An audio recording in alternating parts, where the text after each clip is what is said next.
وہ پیشے کے لحاظ سے ڈاکٹر تھا۔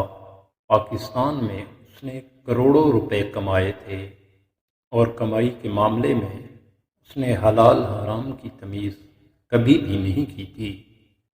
اس نے اپنی اولاد کو تعلیم دلوانے کے لیے کینیڈا بھیج رکھا تھا۔ جب اولاد پڑھ کر فارغ ہوئی اور وہ وہیں سیٹ ہو گئی، اس نے بھی اپنا مسیحائی والا کاروبار سمیٹ کر کینیڈا میں بسیرا ڈال لیا تھا، جہاں اس نے کروڑوں ڈالر جمع کر رکھے تھے اور بیٹے کے ساتھ مل کر ایک ذاتی ہسپتال بنا لیا تھا۔ کینیڈا جانے سے پہلے اس نے پاکستان میں ایک آخری ظلم کیا تھا اور آخری رشوت لی تھی، جس کے بعد وہ ملک چھوڑ کر چلا گیا اور پاکستان سے جاتے ہی اس کا مکافات عمل شروع ہو گیا تھا۔ اس کا نام ڈاکٹر اسفندیار رستم تھا اور تعلق جنوبی پنجاب سے تھا۔ انتہائی متوسط طبقے سے تعلق رکھتا تھا، مگر بلا کا ذہین تھا۔ پڑھائی میں ہمیشہ پہلے نمبر پر رہا تھا اور یہی وجہ تھی کہ اس کو گورنمنٹ کی طرف سے میڈیکل کی تعلیم مفت دلوانے کے علاوہ ماہانہ وظیفے کا اعلان بھی کر دیا گیا تھا تاکہ اس ملک کی خدمت کر سکے۔ وقت گزرنے کے ساتھ ساتھ دوران تعلیم ہی اس نے مختلف پرائیویٹ ہسپتالوں میں بیٹھنا شروع کر دیا تھا۔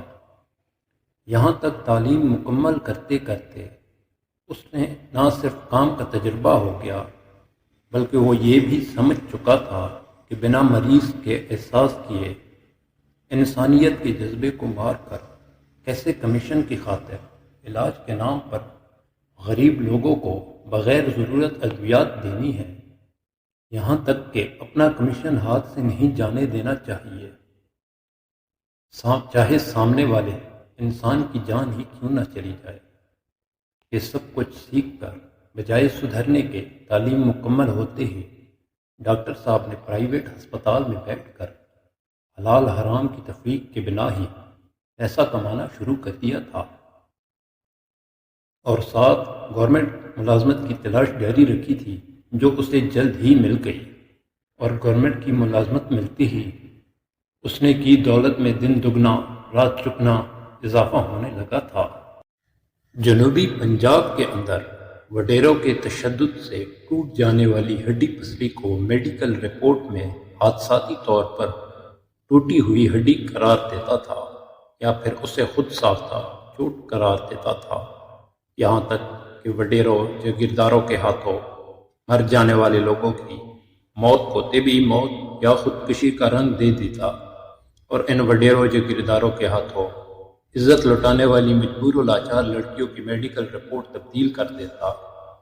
اس سب کے بدلے وہ لاکھوں روپے وصول کرتا تھا۔ یہی وجہ تھی کہ ملازمت کے محض 5 سال بعد ہی وہ کروڑ پتی بن گیا تھا۔ بعد ازاں جب حرام کی کمائی پاکستان میں سنبھال کر رکھنا اسے مشکل لگنے لگا تو اس نے اپنی دولت کینیڈا منتقل کرنا شروع کر دی اور آنے والے وقتوں میں خود بھی وہاں جا کر اپنا ٹھکانہ بنانے کا فیصلہ کر لیا۔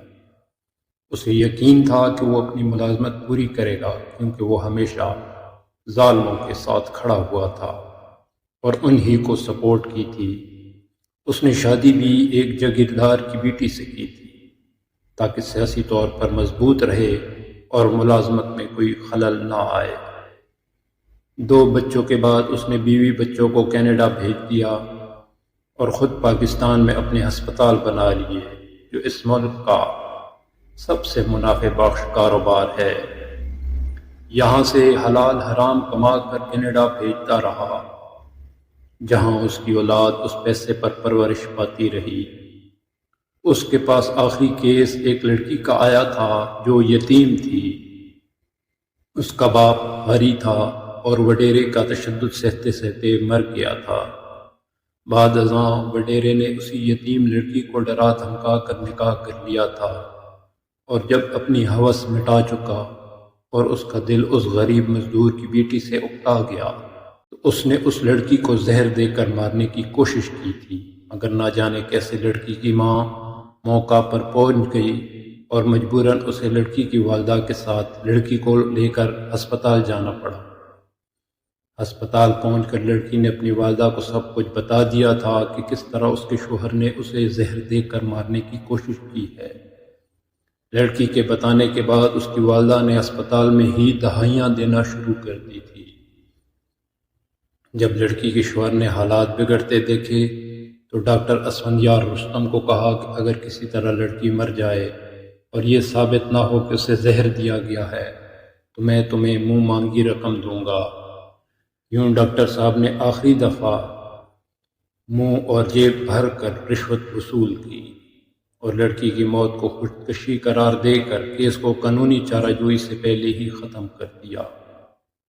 لڑکی کی والدہ کے شور مچانے ڈاکٹر صاحب نے اپنے گارڈز کو حکم دیا اور درندے نما گارڈ بنا صنف کے امتیاز کو جانے عورت کو تھپڑ اور بندوق کے بٹ مارتے ہوئے ہسپتال سے باہر پھینک آئے۔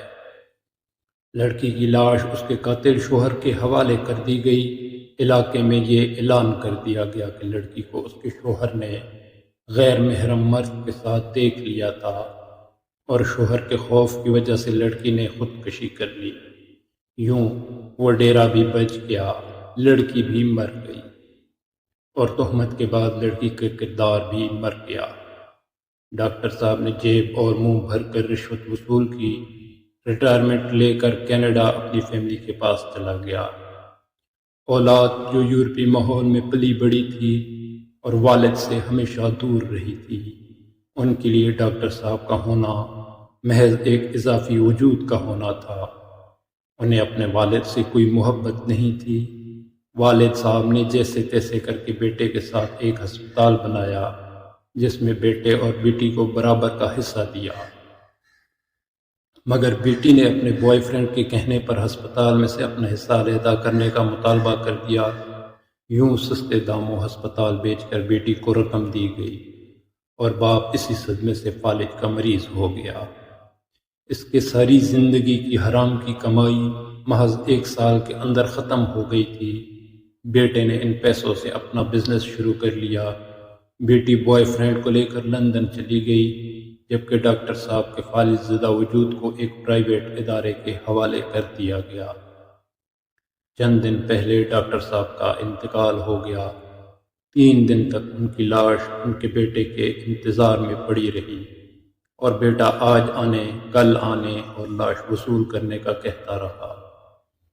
مجبوراً جب لاش گلنے سڑنے لگی اسے بنا کفن جنازے کے دفن کرنے کا فیصلہ کر لیا گیا، اور جب یہ بات ایک سری لنکن بدھ مت کو پتہ چلی تو اس نے چند سری لنکن مسلمانوں کو کہہ کر مردہ حالت میں پڑے ڈاکٹر صاحب کو غسل اور کفن دلوایا، ان کا جنازہ پڑھایا اور انہیں دفن کر دیا گیا۔ ڈاکٹر صاحب نے جس مقتولہ کی ماں کو دھکے دے کر ہسپتال سے نکالا تھا اس نے بدعا دیتے ہوئے کہا تھا، ڈاکٹر تم نے مجھ پر یہ زمین تنگ کرتی ہے، خدا تم پر قبر کی زمین تنگ کر دے۔ اس کی بدعا پوری ہوئی اور جس قبر میں ڈاکٹر صاحب کو اتارا گیا وہ ان کے وجود سے بہت زیادہ تنگ تھی۔ مجبوراً بزور بازو قبر میں لٹایا گیا اور مٹی ڈال دی گئی، مگر افسوس جس اولاد کی خاطر انہوں نے ساری زندگی خدا کے احکامات کو پس پشت ڈال کر زندگی گزاری، آج وہی اولاد ان کی آخری دیدار کے لیے نہیں آئی۔ دوستو، اس کہانی میں بیان کیے گئے تمام کرداروں اور جگہوں کے نام فرضی ہیں۔ آج کی کہانی آپ کو کیسی لگی کومنٹ میں ضرور بتائیے گا، اور اگر چینل پہ نئے ہیں تو سبسکرائب کر کے بیل نوٹیفیکیشن کو ضرور دبا دیجیے۔ ملتے ہیں نئی ویڈیو میں، تب تک کے لیے اللہ حافظ۔